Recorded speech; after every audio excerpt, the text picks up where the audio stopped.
anak, bakit? Kailan po ba ako mag-aaral? Gusto ko na pong pumasok sa eskwela. Gaya ng mga kalaro ko. Nalulungkot na ako rito sa bahay. Buknoy, anak, gusto na rin ng nanay na pumasok ka sa eskwela. Kaya lang, wala pa tayong sapat na pera. Ang mabuti pa, ipanalangin mo na sana maraming ginto ang makuha ng tatay mo para maging mayaman na tayo.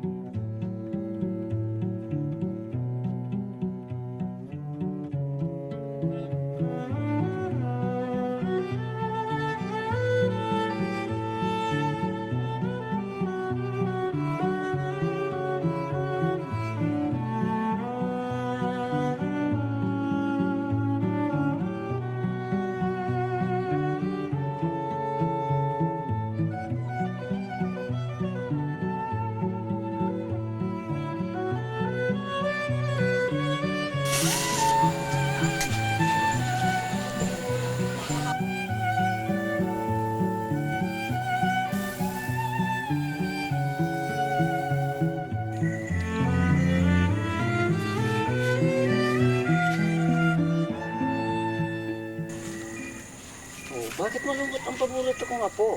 Lolo, paano po ba dumadami ang ginto? Anong pagklaseng tanong yan? Kasi sabi po kasi ng nanay, makakapag-aral daw ako kapag maraming ginto ang nakuha ng tatay. Gusto ko na pong pumasok sa eskwela. Alam mo po, hindi basta-basta ang pagbibina. Kailangan muna maghirap ng mga minero bago makamit ang maraming ginto. At para mas lalong dumami ang mga ginto, gumagawa sila ng ritual bago magsimula ang pagmimina. Ito ay ang kanyaw o pagpapadugo at hapag o pag-aalala. Kanyaw at hapag? Ano po yun? Ang kanyaw ay sinasagawa tuwing Martes, ika-6 ng hapon. Kahit sinong membro ng grupo, basta may malinis na kalooban at hangarin ay pwedeng magsasagawa nito. Bago magsimula ang kanyaw ay inahanda muna nila ang mag-asawang puting manok o kahit anong puting hayop. Inahanda rin ang mga gamit sa pagmimina tulad ng maso, molye, barita, pala at iba pa. Yun din ang lugar na pagmimina.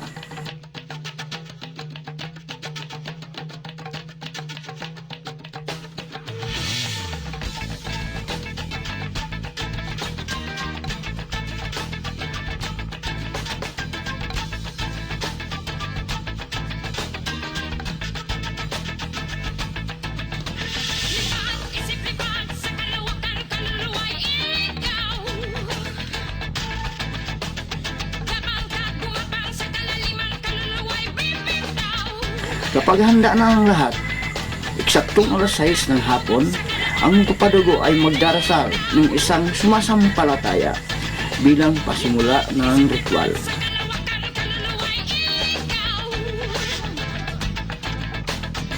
Pagdating sa linyang ipinako sa krus, ay sa kagigilitan ang liig ng puting hayop at pabubuhusin ang dugo nito sa mga butas o panel upang sa gayon ay mailigtas at malayo sa kapahamakan at mapanganib ang bawat membro ng grupo.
Pagkatapos ng dasal, ay nakikiusap ang magapadugo sa mga engkanto.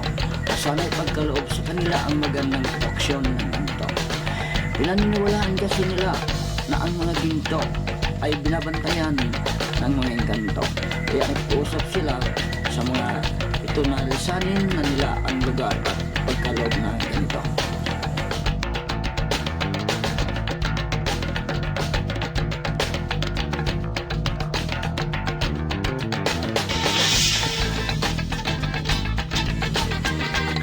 Sigurado po bang makakapagparami yun ng ginto?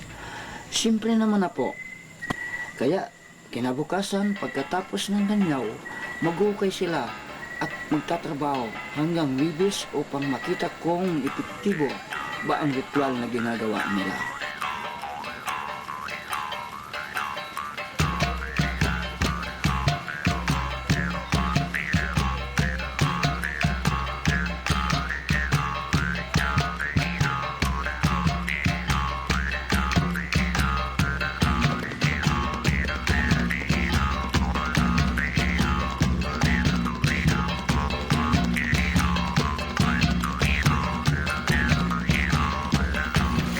Ang minero, naghahanap yan ng mga tinatawag nating bita.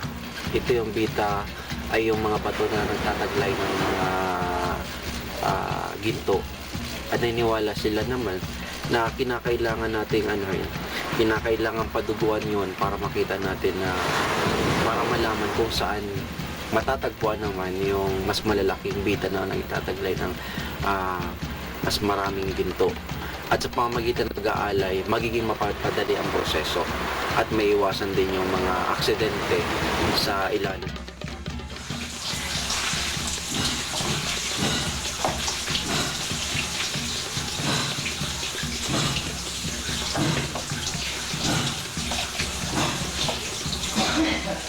Ho! Aksyon sa destino! Ano? Aksyon destino! Sandali!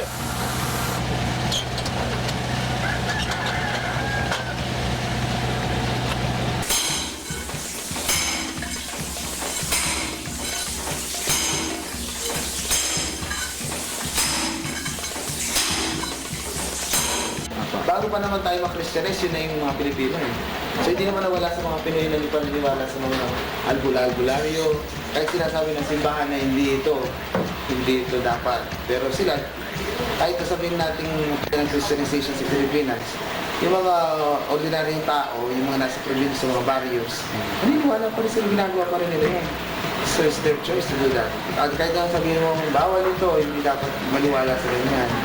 Pero ang sabi naman, wala nang mawawala pa doon eh, kung maniwala ka. Makakabi ba? Maninigurado lang.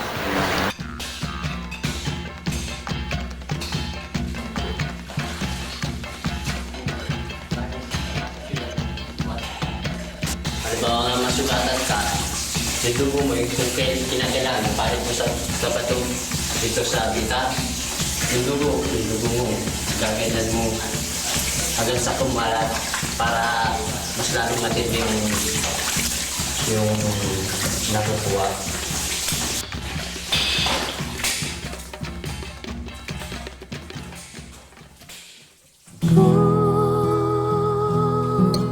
His color gone,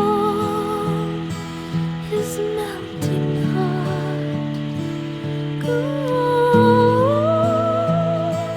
my mantra gora gora.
metal na ginto ng inyong hinahanap, pag natagpuan nyo, huwag kayong masilaw at huwag kayong magdiskusyon at huwag kayong magaway-away. At kapag kayo nagaway-away, yan metal na ginto, mayroon pa rin yan. Kahit mga 3 o 5 o 10 ang paating kata. Pero ano yung sabihin, doon sa karamihan, sa malaking halaga, kung kilo na kayo, hindi aabot.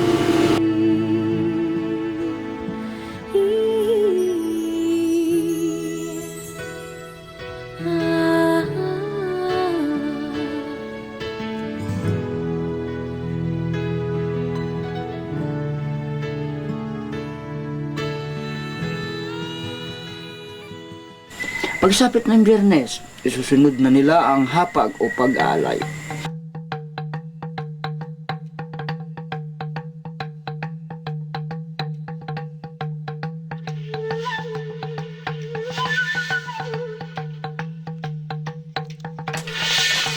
Sumasampalataya ako sa Diyos ang mga makapangyarihan sa lahat, na may gawa ng langit at lupa. Sumasampalataya naman ako sa Isus Kristo, iisa-isang anak ng Diyos, Panginoon namin lahat. Sa dalawang taong siya lang sa Espiritu Santo, pinanganak ni Santa Maria Virgen, nakakasama kay Poncio Pilato, pinakasagis, namatay na ginaon. Nakakasama sa gobyerno, nagmamalik at ng araw na buhay na muli. Sa kanilang Diyos ang mga makapangyarihan sa lahat. Doon nagmumulat tayo itong hukom sa nangangabuhay at nangangatay na tao. Sumasampalataya naman ako sa Isus Kristo Santo, sa Iglesia Katoliko, sa mga santo, na ikawan ng mga kasalan, sa mga santo, ang mga nangangatay na tao, at may buhay na walang hanggan.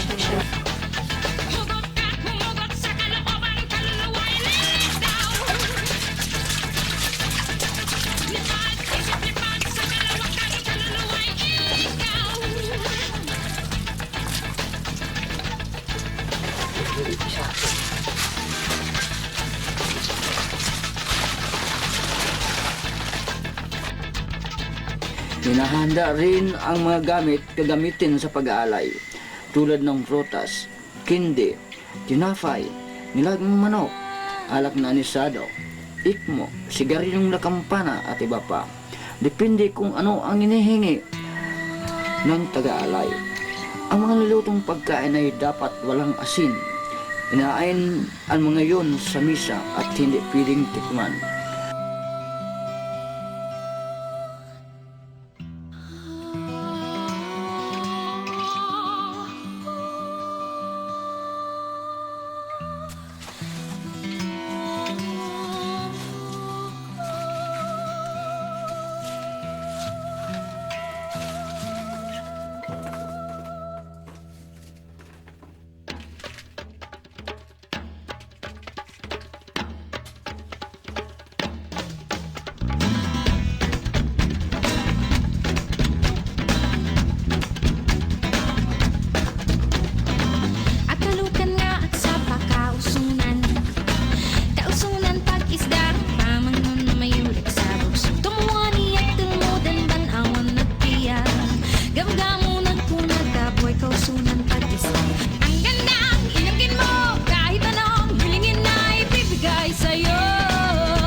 Kaibigan, halina kahit mayroong kaunti tayong pagsasalusaluhan dito. Unang tinatawag ang mga pilay, lahat ng may kapansanan sa buhay. na ang kaninyo yung matatanda at ganun din ang mga kabataan. Meron dito ang kaunting mga papagsalusaluhan. Kami nag-alay para sa inyo at alam kong ito ay kailangan ninyo. At kami na may nangangailangan din naman ng karapatang ibigay ninyo sa amin. Muli kong tinatawagan yung mga dalaga, mga kabinataan na lahat ng pangka ninyong naito rito sa bundok na ito. Inaanyayahan namin at may kaunti kami ditong mapapagsalusaluhan. Maraming salamat mga kaibigan. At kami ay at kailangan namin meron kaming kailangan dito kaya kami nag-alay sa inyo. Kailangan man kami kumita doon sa abot ng inyong pagkakaloob. Maraming salamat at hanggang doon na lang mga kaibigan.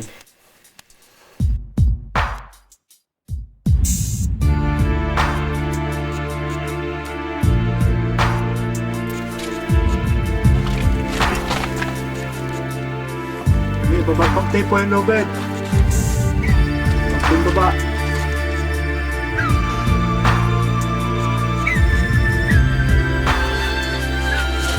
Sige, ito na. When will I see your smiling face?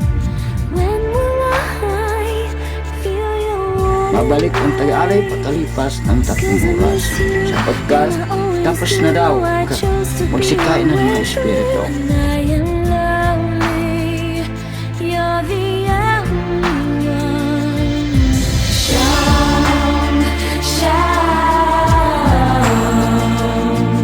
shine. Oh hey, shine, shine, shine, shine.